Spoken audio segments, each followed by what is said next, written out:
Le Mexique, on vous a retrouvé au Grand Palais. Il y a une exposition sur le Mexique, votre pays, 1900-1950.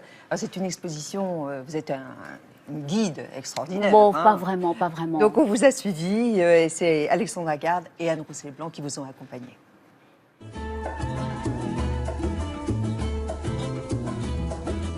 On est seul au monde car on fait un voyage dans le Mexique des avant-gardes, dont je suis la marraine, étant donné que je suis la plus mexicaine des Françaises.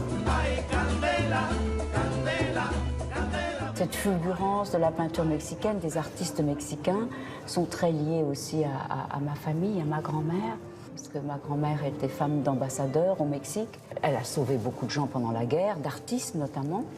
Et il y en a qui se retrouvent ici, donc moi, ça me parle doublement. Regarde, c'est extraordinairement dramatique toujours, hein. C'est la révolution. Ça, c'est un grand ami de ma grand-mère, Wolfgang Palen, qui s'est tué d'une balle dans la bouche.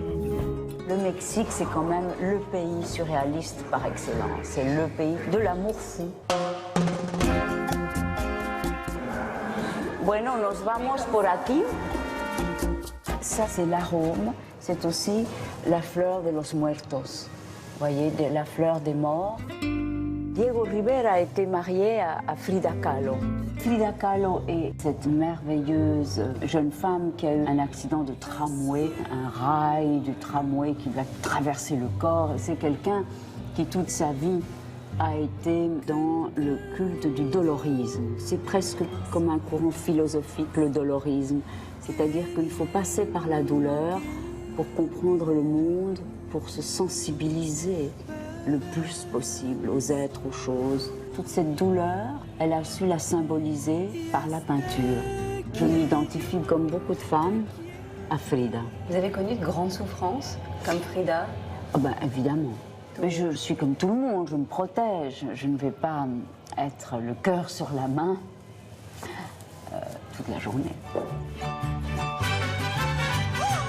J'ai eu un chien qui était de la famille des chiens de Frida. Le Chorro Esquinque, c'est le chien nu. Vous avez toujours des animaux aujourd'hui? Oui, les animaux sont le cœur de ma vie.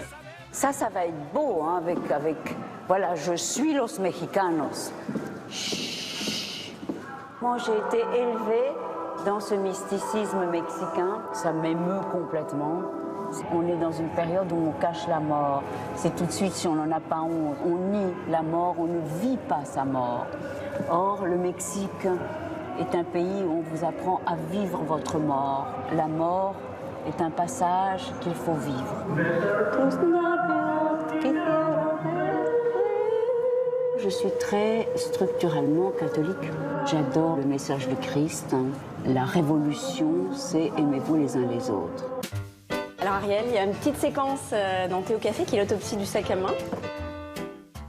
J'ai pas toujours des sacs aussi sages que ça. Mais évidemment, bon, il est extraordinairement confuse. Ça, c'est mon téléphone que j'ai acheté à Miami. Des paquets de cigarettes, plein de cigarettes électroniques.